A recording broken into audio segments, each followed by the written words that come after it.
do worry, it's not experience in her voice, it is indeed fear, because we just watched Ahsoka Episode 4. I'm Matt. I'm Max. And I'm Luke. And this is Force for Thought.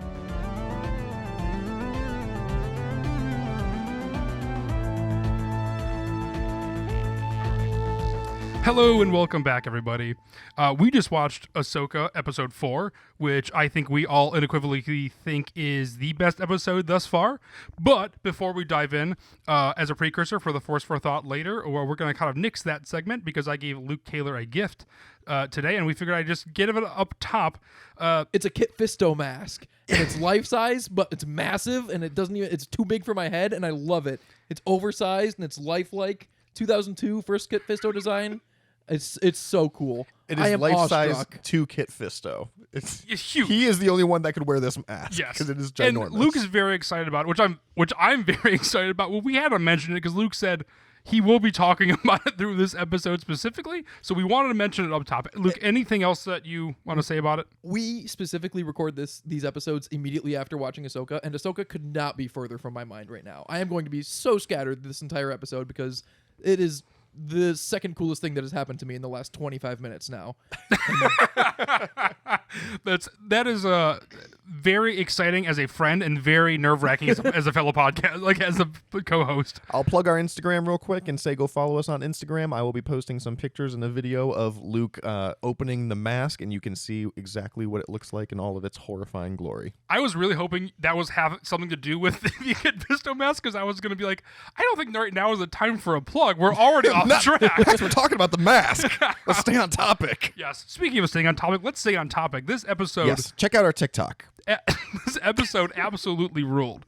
I think from the very beginning, this whole episode, right, this at the end of last episode, it ends in this fantastic space that we're able to explore for an entire 40 minutes. And it's dark, it's brooding. It feels like a summer night when you're playing outside and a storm's coming, so you know you have limited time.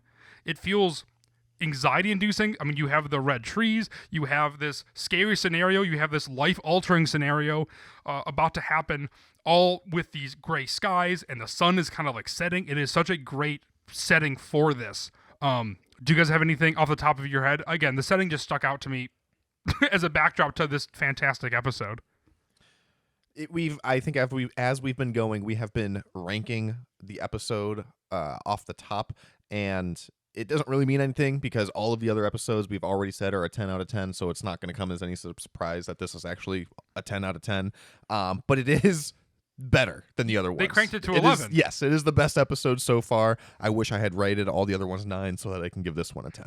Yeah, I don't want to sound like a donkey brain with primitive desires, but it's just, there's so many lightsaber fights in this episode, and they're all amazing. Every other live-action Star Wars is afraid to do lightsaber fights because they're worried they won't do it justice. Yeah. And this shows the exact opposite. They just do them every chance they get, and each one's better than the last. I know. They literally know what they're doing so well, and I'm wondering if like Mandalorian, like, did Filoni have to hold back a little bit? Because this is exactly what we want in Star Wars every single time, right? Like if this and more things like this and Andor can exist, that's the perfect Star Wars world, is that combination between the two. And the thing that through this episode I was thinking, because I was at the edge of my seat the entire time, and yes, these are Rebels characters, so we are, and Clone Wars characters, and so we're very aware of these characters, and so we obviously ultimately have stake within them instantly. Right? But like there's something about it that to me anybody can hop on board and understand these characters and understand the new stakes that they're facing and the new horrors they're facing, right? Because like even if you don't know who Thrawn is, you know that who Thrawn is through them. It's a bad person, like who's gonna come and basically be like the new emperor, right? Or worse. Sometimes I forget how evil Thrawn is because I've read some of the books and he's not like a hero, but he's the protagonist in those books, and he's not as sinister. He's written as more of a like I'm doing bad things for good reasons kind of guy, but in Rebels and the way these characters are acting about him, he is evil personified. Yeah. But I think you're able to jump into the show, and I think they're able to show these new scenarios and these new characters, and you instantly care about them. We're already talking about Baylan Skoll, right? We're talking about Shin Hati. I'm sorry, I don't mean to cut you off, but I want to take back what I just said, because it's not that he's evil personified, because that's like the Emperor, and he's a completely sinister person. Yeah. They're not afraid of Thrawn because he's so evil. They're afraid of him because he's so capable. Yeah. Like Yeah. they know that He- he can unite the Imperial remnant like that. Yeah. And it'll be an instant war because he's so galvanizing to his people. Yeah, he's someone to be. He's someone that you would fear, but he's also somebody if you're in the right if you're in the right, I don't know, state of mind that you can be easily agreeable with him because he is cool, calm, and collected. He's not the Emperor where he looks evil and is scary, right? Like he looks like an admiral. Like he looks like somebody you should be able to trust. Obviously, just on the wrong side. But I mean, where to begin with this episode? To be honest, I mean, like we see Ahsoka and Sabine gearing up. We get a droid battle. We see Ahsoka and Sabine working together, and that is one of the coolest fights was with the droids, I think, because they are working back to back and in tandem, and it is so cool to see that. I don't think all of them were droids. I think some of them were some living people. I mean, they were wearing like masks and stuff, so I don't know if they were Henchmen, yeah. humans or not. But The droid fight between Hu Yang though and that Yeah. HK droid was awesome. They Yeah, it were was. bare knuckle boxing. When that bad droid first appeared, I was like, oh, I thought we were gonna get a droid fight there because I started thinking right then and there that we've never really seen a droid on droid fight like that. And Yeah. I was even thinking like, oh, what would that even mean though? Because they could use weapons or blasters. It wouldn't be that exciting. And then this happened, and it was like, oh my god, this is so exciting. I cannot Yeah. believe that yeah, they set this up, and I had the thoughts that I just had, and now we're seeing it right away. It was so cool. And then Hu Yang has those extra arms, but they're little baby arms, yeah. so he couldn't really reach them. He It's was, like he was like using the little arms to try to like also punch him, but he couldn't do it. So then he punched behind him to sabotage the ship, basically to get the attention because he was screaming for help, but no one could hear him. Yeah. And as we were watching it, Matt, you were even commenting like, "Oh, this is so sad." yeah, That it was is. awesome because we've seen those little baby arms before in the Clone Wars, right? I haven't seen the Clone Wars arcs with him in a while, In but the- he uses them to help build lightsabers, right? in the Yeah. last episode too. Yeah, in the last episode. When he he's was training using them. serious? Yeah, when he's got the 4, and we were all like, "Oh, we would love to see a General Grievous fight." Oh, yep. Honestly, now though, I would like to see that less because he would definitely lose. He's got little baby arms. There's no way he would Now win. that we know the limitations of those, yeah. The I guess tying this into what we were just talking about before with the lightsaber battles too. I don't want to jump all over the place and just talk about all the lightsaber battles all at once. Honestly, I think but that the- might be a good idea because the combat in the show, it's so good. it is. Like I can't get over, like you were saying, Luke was saying how this is like the lightsaber battles and everything is like all we wanted to see.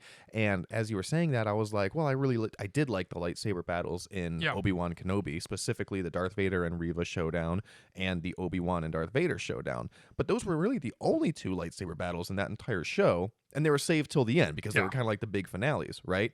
This one, we get all of these lightsaber battles that are just kind of like sprinkled throughout the show, yet every single one is also a little bit different. Each one keeps adding a slightly different element to it, and you're not Yeah. just like, oh, okay, I've seen this battle before, like let's do it another one. But now. they're also a little bit character driven, I think, too. They're not just thrown in there to be thrown in there. They're Right. we already get a Sabine and Shin battle again, right? They kind of have like a rematch already, Yeah. which is interesting. And honestly, let's kind of as a structure, maybe we can just talk about all the battles because it is kind of hard to go in order specifically for this episode, I think, because I mean, it was so action driven. I feel like Yes. that's all there was. in the last couple episodes, it seems like here's section A, here's section B, right? It's very obvious. We have a Hera scene, we have all this. Where in this episode, it's like here's this big setting, and everything basically takes place here. So it feels like we can go. I mean, if that's what we're working out, I guess the saber battle. But I mean, there's so many cool ones. We have. I mean, do you want to talk about Merrick? Yeah, Yeah, We- he was undead, right? I mean, I'm still out on that one. I don't what do you know. think he was then? I don't know. Green mist? What It else doesn't- could that be? None of it makes sense. How could he be undead? Like, what would that mean? Did Morgan Elsbeth summon him and train him? Is he? It had to why be is he an something like that. inquisitor? Was he actually Was he undead, or was he just kind of like? was he the eighth brother? The eighth brother died, and Morgan Elsbeth revived him. Oh, that could be. I mean, it could be that something simple. like that. But when you saw that slice and then like he just turned into that big puff of green dust, that's like something straight out of Dathomir. It Like definitely Morgan is. Elsbeth definitely had some sort of hand in that. But then I why don't know if we're gonna find out more though. I think that might just be it. Until, I don't think so. I think it might be Shin Hati- explained in like a book or a comic or something later. Shin Hati's response to that though was so jarring. She had zero idea. I think. Yeah, I don't she think. was pretty shook by that. I don't think that she was shocked that he got sliced. I think she was more shocked that he literally just evaporated and disappeared. You think she didn't know he was undead? I don't think she knew. No. Really? I mean, the way her face was just like that's insane, and that's why I kind of feel like she's going to eventually betray Balin because at the very end when Shin is force choking Sabine, he's like, "I'm a man of my word," and I feel like Shin is not going to understand that. I mean, if Morgan has this power that she has never seen before and is more powerful than Balin, I feel like there is that possibility that she's going to see that. I didn't think about that. That'd be really exciting to see. Yeah, I think that I don't want Balin to go, but I also feel like we're only gonna I say this every week, but we only have 4 episodes left with him now forever. And I do feel like there's gonna be some sort of twist where Shin, maybe we're led to believe that Balin is gonna be the overarching villain over potentially not just this show, but potentially into the movies or anything. And I have a feeling it might be Shin instead, and it's kind of a bit of a fake out. That would be great because Yeah. I love Shin Hati. We were talking off the air that I've seen a lot of posts on social media of other people giving Shin Hati a lot of praise for being so cool. And it made me, I know you guys didn't see those posts, so you think I'm just making it up, but it made me think of Dave Filoni before has talked about, and Ashley Eckstein and other people have talked about when Ahsoka was first introduced and all the fans disliked her, and Dave Filoni was creating like more interesting stuff in seasons 2, 3, and 4 of the Clone Wars, and people were just hating on season 1. And Ashley Eckstein and Dave Filoni had to say, like, just wait, she develops, she's cool, you're gonna love her. And then the same thing with Ahsoka in Rebels. Dave Filoni like said to the actress, at first they're gonna hate you, but just give it a year or 2 or 3 and they'll start to love you. And I don't know what he started doing differently, but he's figured it out, because with this actress that plays Shin Hati, he could have just said, all right, everyone is gonna love you immediately. Enjoy it. Yeah. I think that's a good thing with Star Wars in general, is that's a great rule, is that everyone's going to hate you, but they will learn to love you because we'll develop you. And that's something that in the sequel trilogy that we talk about sometimes, and they don't stick to their guns all the time.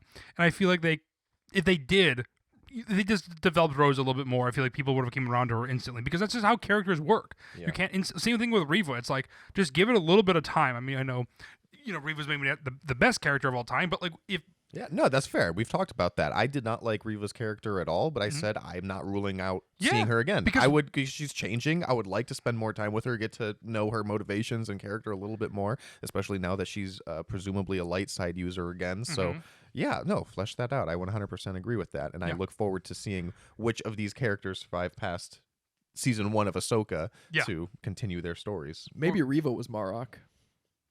I'm kidding. That doesn't make sense. Don't think about it too hard. I was trying, as you said that, I was just trying to think of. There's so many Merrick theories.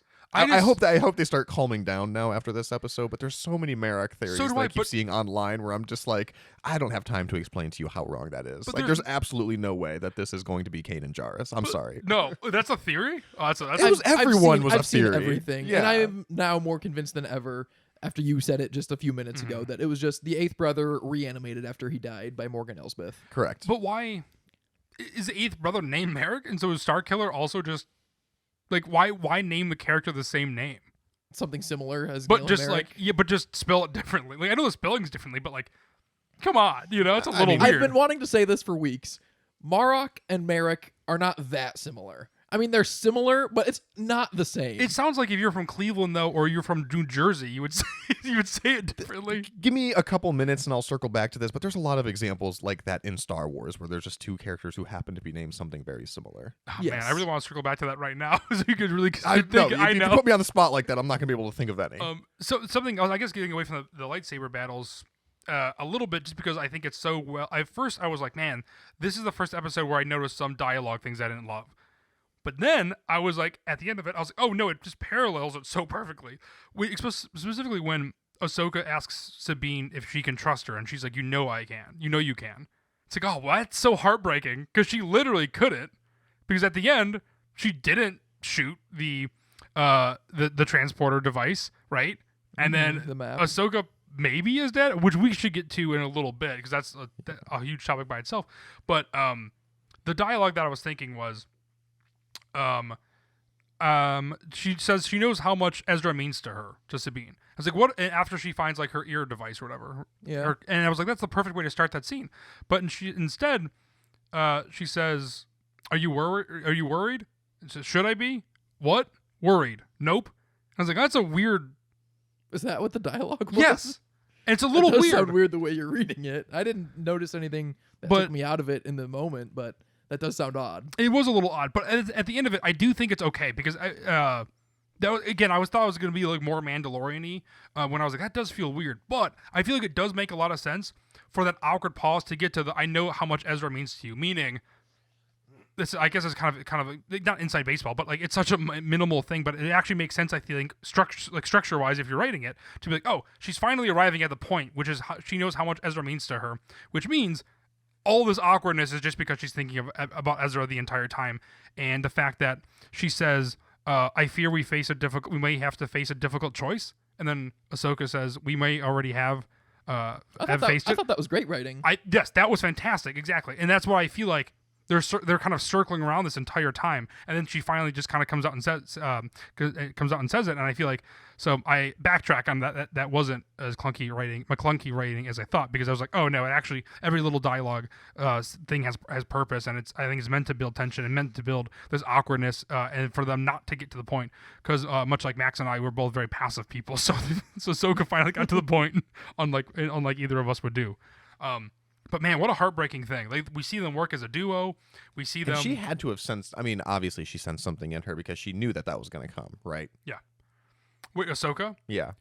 That's why. Okay. I mean, she basically laid that out beforehand. Yeah. Exactly what happened. She's like, listen, we might have to choose between nobody going or them going, and if that's the case, it's better for nobody to go. Yep. And lo and behold, exactly that happened. Yeah, I don't even think she was sensing anything. Like, I think I could have sensed that. Do you think I saw where that was going? But I mean, no, she was sensing the fact that Sabine was going to struggle with that choice. Yes. Not that choice was going to be made, yeah, but that Sabine was going to make the wrong choice in it. And she tried to nip it in the bud beforehand and say, hey, listen, if you get this opportunity, this is what we're doing. Yeah. And Sabine said, okay, cool. And then obviously when push came to shove, she did not do that. I've said this before earlier, and no one reacted to it because it's probably a dumb idea. But we talked about potentially... Great preamble. Ahsoka, I'm on board. Ahsoka is dead. But at the end of Rebels, she obviously shows up to Sabine in a white cloak. Right? Very Gandalf the White. And she does not in the beginning of Ahsoka. Do you think that is a flub, like we talked about in the first episode? Or do you think eventually she'll use the world between worlds, or somehow she'll go back to the beginning of the story as a new Ahsoka, knowing what she knows now, to fix things? I don't... So let's talk real quick about the end of the episode, right? Because clearly at the end of the episode, she is presumably dead, but she is definitely in the world between worlds. If you've seen Rebels, we know what that place is. Mm-hmm. If you haven't seen Rebels, I feel like people are just going to be even more confused. I'm getting more and more concerned for the people watching this show who haven't seen the animated shows. If you're listening to this podcast and you haven't, you should really go back and watch it, because you're missing a lot of the good stuff in this show. But they're probably so excited to understand what this part of Star Wars is, and I think they'll not spoon feed it to somebody, but they'll probably treat it like this is the first time in live action, so we have to explain it. I mean, that's not that far off from where we are currently. We don't know anything about the world between worlds. We've seen it a handful of times. It's still relatively mysterious to us. Sorry, Max, go on. You want to go to roll? I feel like most of the things that we do know about the world between worlds is just from Dave Filoni in interviews and stuff. Right. But yeah, so at the end of the episode, Ahsoka falls off the cliff, and like even as we were watching it, we were kind of like, okay, like she's not dead. Let's just kind of cut to the chase, like bring her back, show us how she's alive and all that stuff. And then the next time we see her, she is in this mysterious realm called the world between worlds, and she sees her old master, Anakin Skywalker. Hello, Snips. I wasn't expecting to see you so soon. Which made us definitely think that maybe she is dead, and this is the afterlife of Jedi, is the world between worlds. But then they ended that scene with a Darth Vader theme, and we're watching it with subtitles on, and it clearly said Vader theme, and then it cut to black. And so I don't know what to make of that. That was not like a joyous reunion, upbeat moment of like, oh my gosh, my old master. No, it was like, oh. It felt exciting, but then, like you said, it did end on that Vader note, and it's such a scary and nerve-wracking theme, and it cuts to black, and it's like, but that's the thing, it cuts to black, it doesn't have the credits right away, it cuts to black purposely with the Vader theme. Yeah. So what is that? I literally don't know what that means, and I will be thinking about it forever, and tomorrow I'll edit this episode, then later that day I'll listen to this episode, and then later that day I'll be like, I know exactly what it means, and it's going to piss me off so bad. I didn't think about it that hard when we first watched it like you guys did. Part of me just kind of thinks it's to cue in the audience that really doesn't follow Star Wars, that is watching this show for fun, that Anakin is Darth Vader and that's her master. I hope that's not all it is, because it is really exciting that it might be more than that, but I wouldn't be that surprised if that's all it was. It seems so far intentional. Yeah. And I don't know. I mean, does Anakin Skywalker have a theme that they could have played? They got to play music there. They did have music there, though. They changed it at the last second to the Vader theme. They could have also created some new ones. I mean, they got to play an Anakin theme though. They got to play Anakin music somehow. Anakin and Padme theme. Can't do that without Padme. Yeah, she's also there. She's hanging out. You can't do the Battle of the Heroes without Obi-Wan or the Duel of the Fates. But I guess without wouldn't you, Anakin at all. as a composer, want to create something brand new for Anakin? The first, like this version of him, especially Kevin Kiner, who did Clone Wars and Rebels. Yeah, that's true. I feel like over 7 seasons of the Clone Wars, he had to have developed a theme for Anakin. I don't know the soundtracks as well as I need to have this conversation, but it's got to be out there. Yeah, I feel like I should know that. I don't, but I also feel like he would create something new for the show, presumably. But it's not there. It's the Vader theme, and it's like, man, I'm going to be thinking about that for a whole week. I mean, I was going to be thinking about that scene no matter what. Obviously, Luke, you said this earlier, is that they obviously de-aged Hayden Christensen. Yes, but I'm okay with it because yeah, he looks great. He looks like he does in the Clone Wars, and when we last saw the two of them together as Anakin, not as Vader and Ahsoka. It says mysterious voice, but instantly when he says, snips. That was obviously a dead giveaway, but B, all of our hearts just dropped, right? It was just like we were hoping for this. Luke and I specifically were hoping for more of a flashback.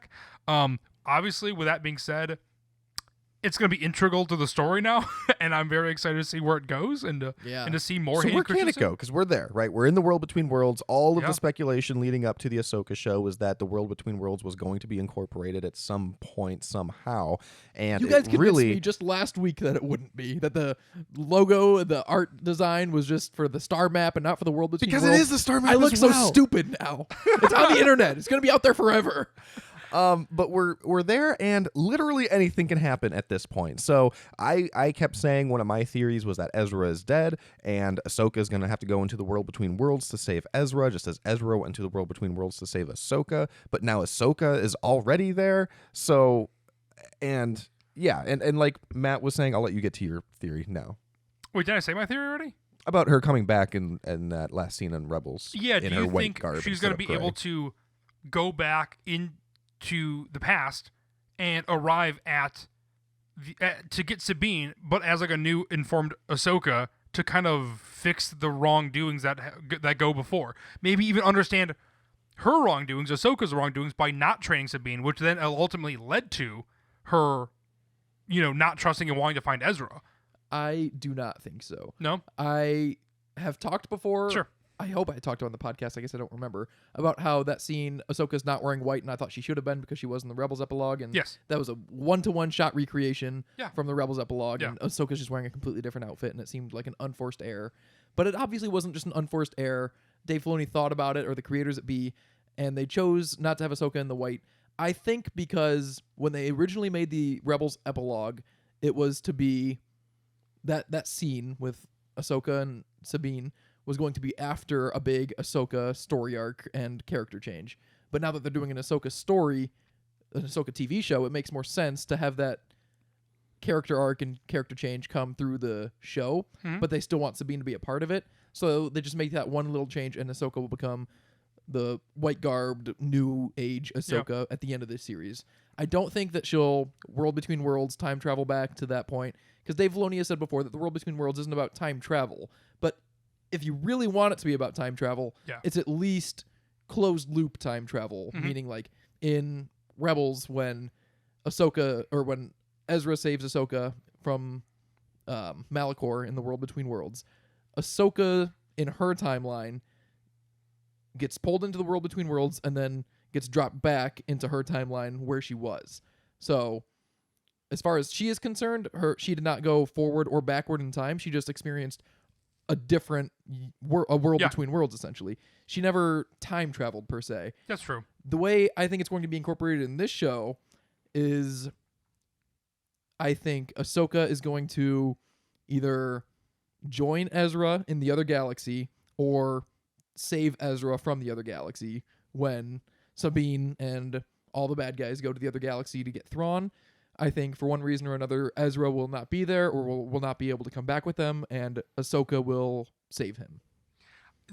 I think exactly what you said is more spot on. That makes a lot of sense. My only thing is I just feel like I just feel like there's something missing. I just don't understand the disconnect of why she's so differently dressed. Because it could have been. That's my only thing is I'm like, I still feel like something could happen. But I think you're more correct in everything you just said than my theory. But I just feel like there's that inkling in me that it's like, man, it's still not satisfied yet. Fully. So if she does go back to save Ezra through the world between worlds, I think we would see it play out similarly to how it did in Rebels, where, like you said, like she didn't really experience like any sort of time travel per se, right? So I think it would kind of happen the same way, where she'll just pick up Ezra where we last saw him, which was shooting out into hyperspace with Thrawn, because I've said it before and I'll say it again, like Ezra and Thrawn were just shot into hyperspace.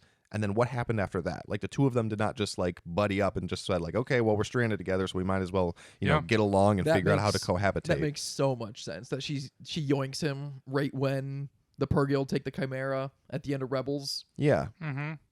Yeah.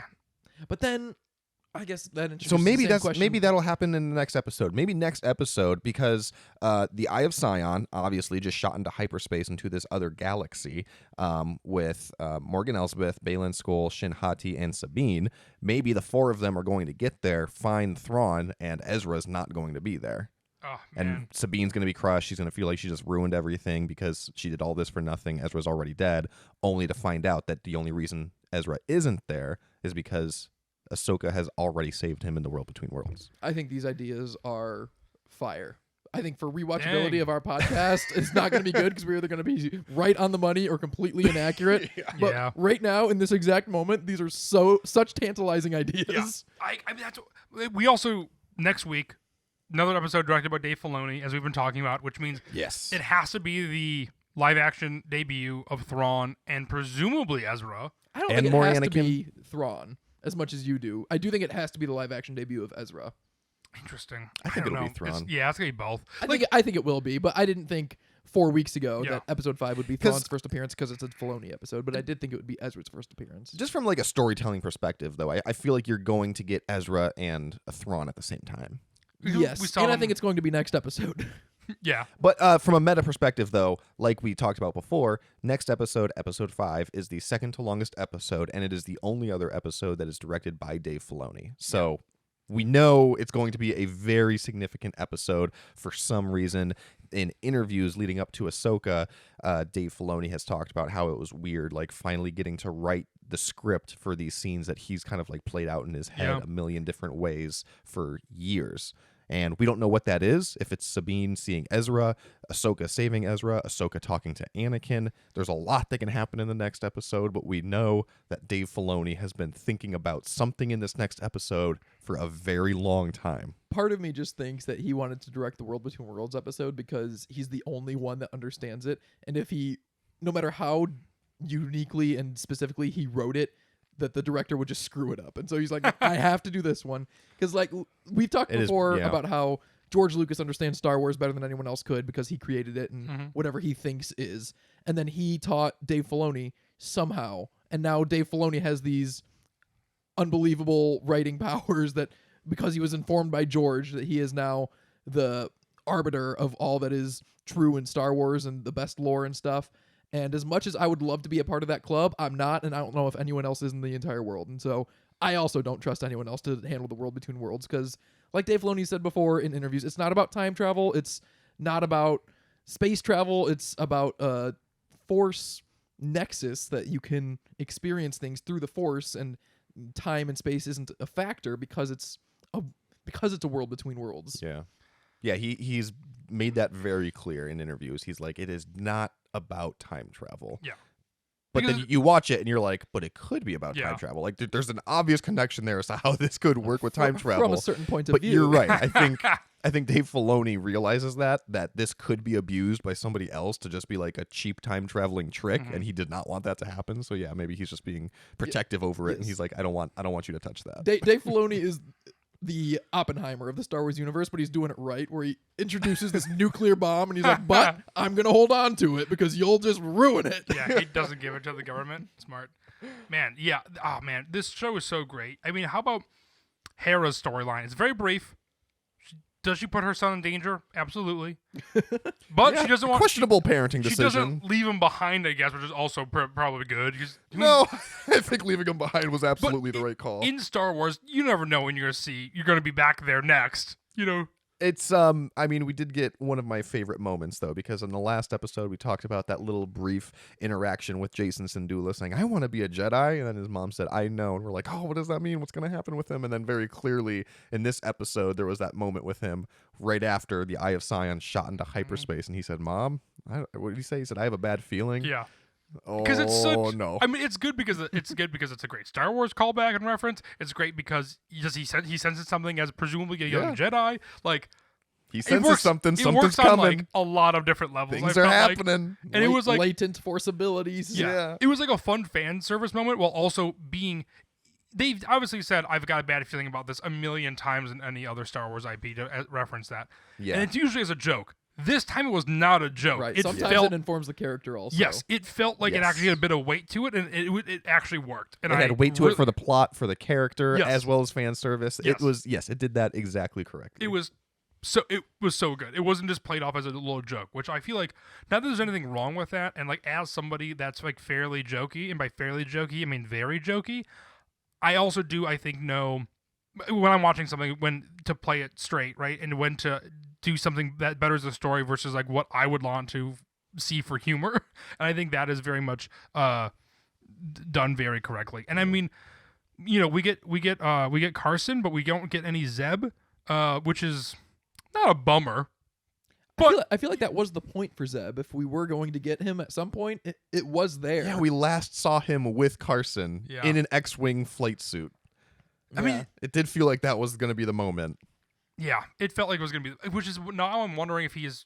I assume he's still going to show up in the show at some point. I would not be that surprised if he didn't. I know you've been saying it the entire time, and yeah, it feels I'm like you're starting to more turn on right. that too, Yeah, just me too. because it feels like this would have been it. But like, man, what a Because they kind kept of- two X-wings alive. So when the Eye of Sion shot into hyperspace, it sent like that shockwave through all the ships, and two of them collided together. I think there were 4 X-wings to begin with. There were 5. There were 5, so 3 of them collided together and blew up, and then 2 X-wings survived and the Ghost. So That why sad save Rodian. 2? You saved But- Carson because we already established him as kind of a character. It does feel like one of those things where all the other ones are gone now, right? They're gonna need more people, and I also feel like it's like, hey, Hera's still here. She's still alive with Jason.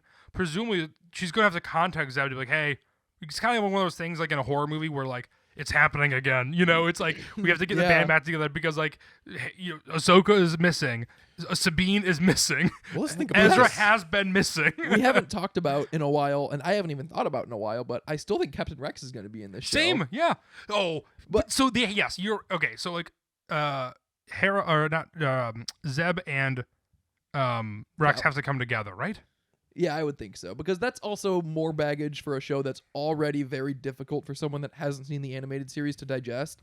If you just start throwing in Zeb, then the average fan is going to be like, now who the hell is this guy? Like, why Yeah. Or are more they gonna be like, baggage hey, that they don't know? But if you introduce Rex, it's like, Yeah. oh, it's like Boba Fett. It must be a clone. Yeah. Next chapter, please. Like, and we But get all now- the joy. they're gonna be like, oh, that's the guy who was talking to Carson in Mandalorian, Yes. right? So who is this guy? But man, lightsaber battle also with Baylan and Ahsoka, Yeah. that so was- good. that was Purposely awesome. not using her second lightsaber because she knew she was gonna have to grab the portation device, which is super smart. Yeah. That makes sense. I didn't Or really think about that. She wasn't using her second lightsaber though when she was battling Marok. either, Yeah, I'm though. trying to make sense of it. I'm also trying to make sense of why she wouldn't like force pull it or push it because that burned her hand pretty significantly. So I'm just trying to make sense of it. well, because it was stuck. I think it was. Yeah, it was force stuck with the Night Sister magic. Correct. It was Okay. very clearly under some sort of spell. Yes, because you need to poke it. Okay, you need to Yeah. poke it pretty hard too, man. it is funny looking when Morgan Elsbeth summons it just using a completely vertical pointer finger. Yeah. So not to go into my Star Wars intricacies episode, Jesus, that we put out 2 days ago at this point now.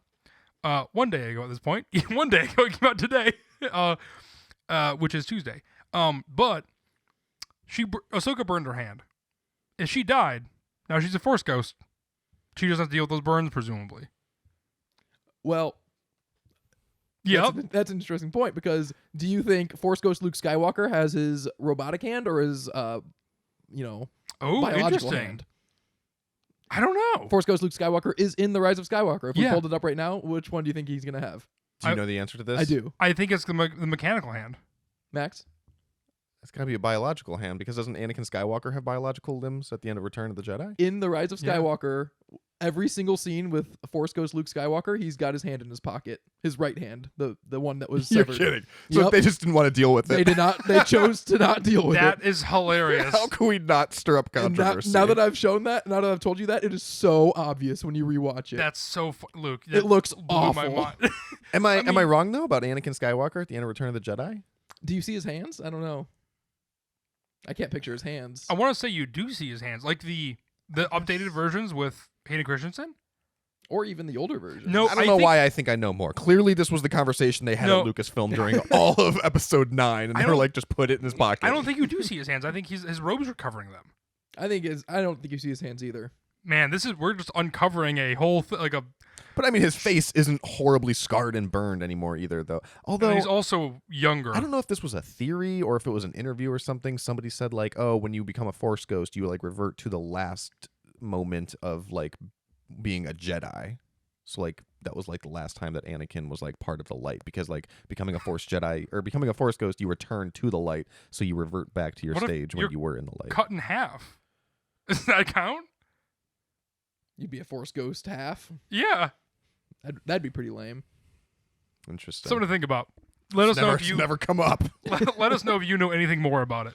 Anyway, I distracted us. We were talking about Ahsoka burned her hand, and that does not necessarily guarantee that she will have a burned hand in Force Ghost Heaven, but it does not mean she won't. Sorry, either. yeah, I threw us off on track because I was talking about the Balin fight and the Ahsoka fight, which was awesome. Yes, Ahsoka chooses to use one lightsaber because I think I think it's because she had to pick up the thing with her hand, and that's why.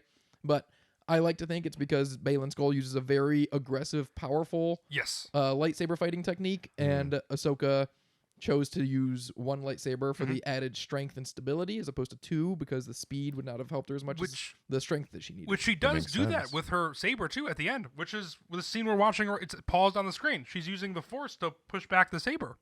Yeah. So I mean, right there, I think that's a great call, and also just like the way Balin fights is so like medieval knight. It's so cool. It's so different. I don't think we've ever really seen that specifically in live action. I know, his lightsaber hilt is like twice as long Yeah. as everyone else's because he holds it with two hands, but his hands are nowhere close to Yeah. each other. Like it's built like a broadsword from the Middle Ages. It's massive, but it's like the same size sword, and it's not any heavier or stronger. It's just the way he uses it. And his lightsaber comes to a point, too, which is interesting. That is Just interesting. a lot of, like, medieval, like, similarities there. In Jedi Fallen Jedi Survivor, you have a lot of different lightsaber stances that you can use, and the crossguard stance, which is like the Kylo Ren lightsaber, you use it exactly like Balin Skull was. Like I think some of the choreography is literally lifted from that video game, or vice Really? versa. So it makes me kind of bummed that he doesn't have a crossguard saber because that would be cool, but it looks so similar. And Yeah. I was thinking of my experiences playing the game this whole time and how similar it is, and that's why I thought like, oh yeah, she wouldn't want to use her double bladed or her two lightsabers because the speed and maneuverability doesn't help against such raw strength. You need to use one lightsaber. I do really love that they're using that duality between Shin and Balin, where Balin is clearly like the pure brute. raw strength, whereas Yeah. Shin Hati is more about the speed and agility. Yeah. Another parallel to the Darth Bane trilogy of books, because Darth Bane and his apprentice Anna were just like that, and the book goes into so much detail about how Bane relies on his strength and passion over lightsaber skill and technique sometimes, and he also had a lot of skill and technique, but how his just strength was so overwhelming, and that was the vibe I got from this fight with Ahsoka, that his strength is just overwhelming. Like, it's not about him being a fantastic swordsman, which I'm sure he is. It's just that I saw a post on Reddit, I think, that he's built like a fridge, and it shows. Like, this dude is yoked. Yeah. He also has great quotes left and right. Mm-hmm. The one that's a little heavy-handed is when she's like, "You have to have faith." And he's like, "I lost that long ago." It's like, yeah, we know, but it's still kind of cool to hear. I didn't have a problem with that. I liked it. Out of somebody who, like, as Luke Taylor would say, spits fire all the time. Maybe one of his least. That's fair. But like, just when Ahsoka ignites her lightsaber and he says how inevitable, so good. I'm still curious about his intentions. You know, he doesn't seem like Yeah. he likes Thrawn. He doesn't care about Thrawn. Let's speculate. What do we think? What's he Power trying to such as do? you could never imagine. I have no idea what that implies. the Is one- he trying to destroy all the Jedi to rebuild his own version of the Jedi Order? That I think it has to be something with the Yes. world between worlds. I think it has to be like how Palpatine wanted to control the world between worlds and Rebels, and that would lead. I mean, that's the only instance of like unlimited, unbelievable power that I can think of. but I think Why Max would is Thrawn right. help him get that though? No, I don't think Thrawn will. I think Thrawn will overtake things, and then he'll.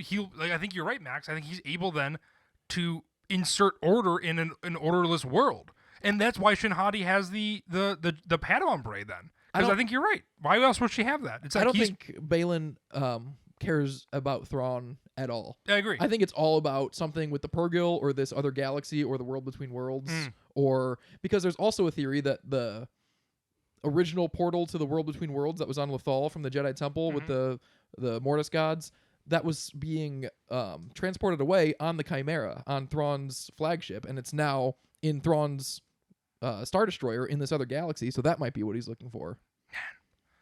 Oh. That's Okay. a whole other thing. I agree, though. I don't think he cares about Thrawn whatsoever. But I mean, if not Thrawn himself, though, obviously he has very serious motivation to get to Thrawn. that or Yes. what Thrawn's going to bring, which is war. And then Right. in that destruction, he can create something new. And I don't even know. think Well, he did has, say something a lot like that, so maybe. I think he has his eyes set on bigger goals, though. Yeah, Oh. I think whatever he expects Thrawn to do, he is expecting to do. He thinks. I can't think. Balin Skull thinks that whatever he is going to do will basically trump anything that Thrawn can do. The exact quote is, "One must destroy in order to create." So, he wants something new and shiny, Mm-hmm. and he's going to create it. And the war will help him get there.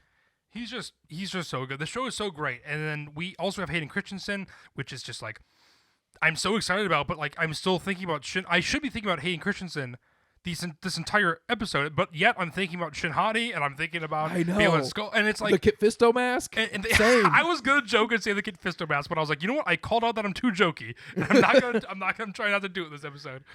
But the Kid Fisto mask.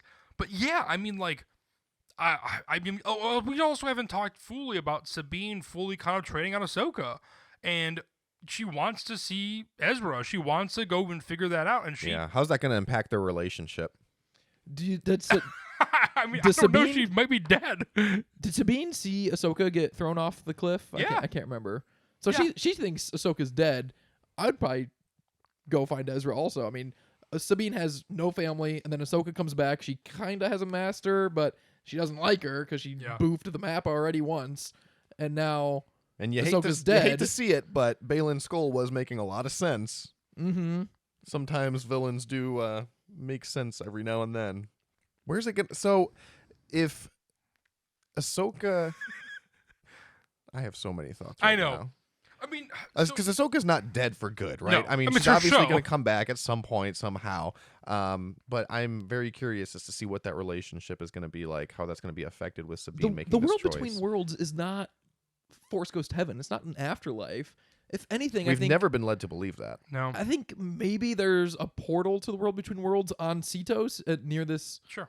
place because it has something to do with Does it have something to do with Purgil necessarily? I don't know. I mean, they were there. We don't really know much about anything though. It's like, is she able to just transport herself there? Is there a portal? Did she die? These are all like viable. That's true. She could just not be dead at all. Yeah, And it was a portal. but why did he say, "I didn't expect to see you here so soon"? That line kind of irks Strongly me. hinting at the fact that he assumes she's dead. Yeah, But I thought that the world between worlds was outside of space and time, and so like, what is time? What does that mean so soon if there's no time? I'm nitpicking, but I had snips that thought. picking. Yeah, it wasn't very good. I saw you. I saw you cock your head, looking like, "Wait, what?" Man, it's no McClunky writing, but man, I don't know. I am enthralled to see what happens. Enthralled? Nah, I'm enthralled to see what happens next week and the rest of the show, because I feel like a lot of our theories are coming up bupkis, and yet we're getting something better. Because I feel like we always kind of say the expectation is is the death of curiosity. I don't know if I've actually said those words before, because as I said, I was like, am I smarter than I think I am? I've never heard that. That's a good quote. Thank you. I like it. We said something along those lines, but I think, you're setting yourself up for failure if you're consistently thinking your expectations are better than what's going to happen. And yet this show is doing things better than we thought were going to happen, I think. And in a more exciting and interesting way, because I don't think I could have theorized any of the things that we saw. In episode 1, I was like, there's no way that Sabine's gonna go with Balin's. It just doesn't make any sense. And now it's like, it actually makes a ton of sense. And she's just kind of getting eaten alive by wanting to search for Ezra. And it's like, it's really sad. Again, like we all talked about how she moved. No, everybody else moved on besides Sabine, and now we're really seeing the side effects of that. Is that she's very susceptible to your entire life has just been waiting and searching, and now she has to go through with it because what else is there? I wonder if she's also going to be under the assumption that Hera's dead, because she saw that Hera came to rescue her, and they were right in front of her, and then they jumped into hyperspace. She probably thinks they holdoed her. Yeah, and she yelled Hera, like she was like, this is not going to end well. And if she gets to Thrawn, and Ezra's already been saved from Ahsoka in the world between worlds, and she thinks Ezra's dead, Sabine is about to hit an all-time low. And honestly, deservedly so. Well, yeah. That's rude. I know. She messed up. No, I mean, it's part of her character arc, right? I mean, she is going to hit bottom before she gets Max, better. she But It's messed my up. character flaw. But any Peter Rabbit fans out there? But You can cut that. There aren't. She said the movie or the book? The movie. Luke loves Peter Rabbit. Have you seen it? Every Easter, he demands that everyone see You just like it because That's a good Tom one, too. Gleason. And Rose Byrne. Yeah. Both Star Wars alums. Bada boom. And we tied it back in. Yep. Yeah. Don't have to edit it out anymore. Don't have to edit out, thank God. But she made a mistake, yes, but she was promised basically that war will come if she goes with Balin Skull. And and Hera, she betrayed Hera in the fact that Hera was like, I'm trying to prevent another war. And instantly that has all gone away because Sabine is like, I want to find my friend. Which, if you guys were in the world between worlds, or if you guys were in a different galaxy, I would also go and search for you. I would not. Thanks, buddy. I would not let these things happen in order to search for you. Maybe Matt, because he just got me the Kit Fisto mask. That gets him a lot of credit, but she is starting a galactic war. Like, this is intense stuff. Yes. But she's doing it expecting to find Ezra, and Ezra's going to help her save the day and prevent all of the galactic war. I don't think that's why she's searching for him. I think she's just searching for him because, like Balin said, that he knows he read her mind, right? He felt her feeling. Is that she feels like Ezra's the only family she has left. Yeah, he definitely is. Are we to the point where I can just start going through my notes? Let's go through the notes. I definitely feel like we're at that point. The scene with Ahsoka and Sabine in the beginning of the episode when they were about to go into the forest, it had the same framing as the Anakin and Obi-Wan on Mustafar, the Your New Empire scene. And I thought that was really cool, but they didn't do the focus, how you have both of them in focus and one's close and one's far. Yeah. They had the typical focus where only one was in focus and then it would shift to the other. So that was kind of a Rack bummer. focus. I thought, is that what it's called? I thought that was going to be a very similar kind of recreation of that scene, but whatever. I thought that was going to be cool and it wasn't. So that was kind of disappointing. The almost an Anakin quote. To be clear, you only thought that because there was a shot where one of them was in the foreground and one of them was in the background. Yeah. You might have looked a little too far into that one. No, it was so close. Luke, that feels like something that you could have just thought and not said because it didn't have any sort of conclusion to it. Okay, cut that. I can't now. We'll make it seem like I thought it and didn't say it. It was stupid anyway. You're right. Just forget about it. Now I'm self-conscious to bring up any of my other notes. No, they're all gotta hear good. 'em. Sometimes we have to do what's right regardless of our personal feeling. Ahsoka said that, and it was very similar to what Anakin said to Padme right before Padme said, "You're all grown up," and it made me think of that. But who cares about Luke just thinking about Also the very prequel similar to trilogy? what Ezra told Sabine in the recording he left for her. That's what I meant the other day or the other week when we were talking about how I think Ahsoka is doing things because she thinks they're right. And Max, I think you fought back a little bit on that because I did say it wrong, but I think that Ahsoka isn't taking any of her feelings into account. I think she's just doing what she thinks should be right. And that's impossible to, talk back to because I'm referring to an episode that I've been thinking about because I said it wrong. So there's not much anywhere to go here. I just want to bring that back up. I thought it was kind of silly the way they ran away from Hu Yang when they were talking, and Hu Yang said, "Oh, stick together. You're always better together." And Sabine like made a snarky comment. I was like, "Okay, we'll stay together." And then they turn around, and just go into a dead sprint. Like, if you're in that big of a hurry, like, don't talk to Hu Yang anymore. Yeah. You got to just go. And not only that, but then later in that episode, Hu Yang comes out of the ship talking normal volume, Yeah. expecting both of them to hear him. Yeah. And I'm like, like they said, they're 12 clicks away. And then the second they run into Shin and Marok, the first thing they do is split up. And as soon as they did that, everyone was like, that was exactly what you weren't supposed to do. Yep, you didn't listen. My last note, the end of the Sabine Shinhati fight when Shinhati uses the smoke grenade, which was pretty neat. Yes, she's a magician. Yeah, Sabine It's an frustrated. illusion, Michael. Sabine frustratedly sighs, and the subtitles even say frustratedly sighs. And I do think that is a bit of a character beat, because Sabine must have a death wish, because she was losing that fight 10 ways to Sunday, and then Shinhati just smoke grenades and leaves, and Sabine's mad about it. Like, that is a blessing like you've never seen. She wanted to Yeah. fight this to the death, even though it was a 90% chance of fail. While we're talking about that scene, there's a couple things I want to point out too, because there was that really cool moment where she put her hand up and like Shin she kind of backed away for a second, like she Yeah, was she was about to use the bracing force, and then herself. she didn't. She's like, "You don't have any power here," and then she like clenched her fist and she shot her with the wrist rocket. It was super cool. But once again, they clearly hinted at Sabine being able to use the force and her failing. I'm really glad that we're getting these beats of her not being able to use the force to show the transition, but we are eventually, I feel like now, definitely going to see her use the force at some point. Yeah. Right? This is the rule of 3, and I feel like that was the second one. The first one was her training with the cup. So I feel like the next time she tries, she is going to do it, and it's going to be a really cool moment, but I don't know what it's going to be, and that's going to be fun to see. The other Yeah. thing is that weird shot at the very end where they just focused on her helmet. Yeah, I noticed that too. I don't know about that. Well, she doesn't pick it up. I think it's almost one of those things where she's leaving Oh, she left it behind. her old self behind in a way. Maybe it's a metaphorical You're right. She sense didn't or- have that with her when she made it to the No. map, did she? Yeah, I agree. That's why. Yeah. Oh, and probably because Hera's going to find that and presume that she's dead. Yeah, Hera will definitely find it, and that'll be a point. Or Hu Yang will find it. But someone's going to find it, and they're going to think Well, that she's dead. the upside is that her head's not in it, so that could still a mystery. Not a Jango Fett situation. That's true. That's good. I think it's going to be. It's reminding me a lot of The Legend of Korra. Did you guys watch that? Mm-mm. No, why is that That's so the familiar? the sequel series to Avatar: Avatar. The Last Airbender. Oh, She's in the next definitely Avatar.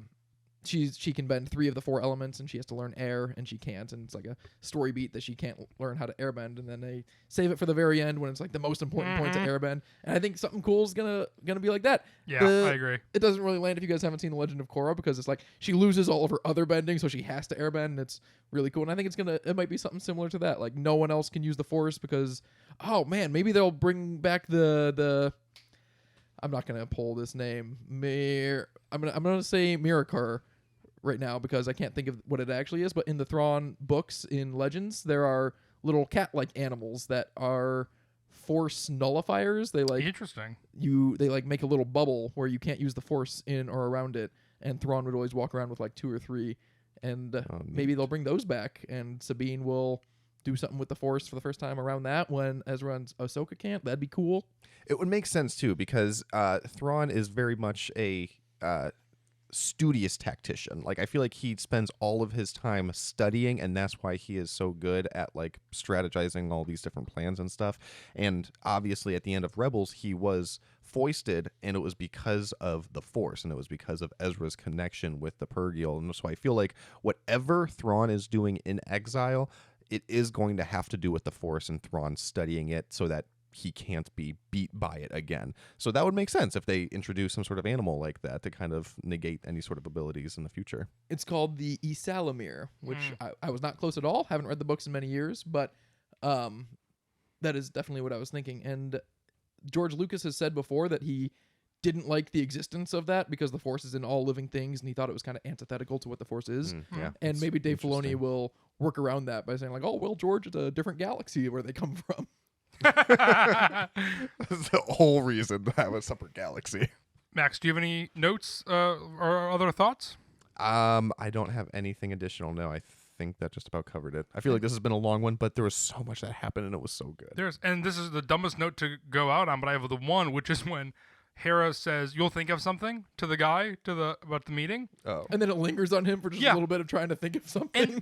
And I think that's a great example of the pacing and a funny moment that is like not a topical joke, not a Star Wars reference. It's a natural moment of funniness in Star Wars, which I feel like is fantastic and very welcomed. I loved it. And as soon as he said that too, I thought like, oh, okay, if that were me, because he said you have a general staff meeting, I would just go into it and be like, oh, a general staff meeting. I thought you just meant like a general staff meeting. Sorry, she did not get that. She's away. She sent me in her stead. You thought of something. You should email that guy. What was his name? Harkins or something like that? No, I have no idea. Know. It's said in the subtitles, but I forget. I'll go back.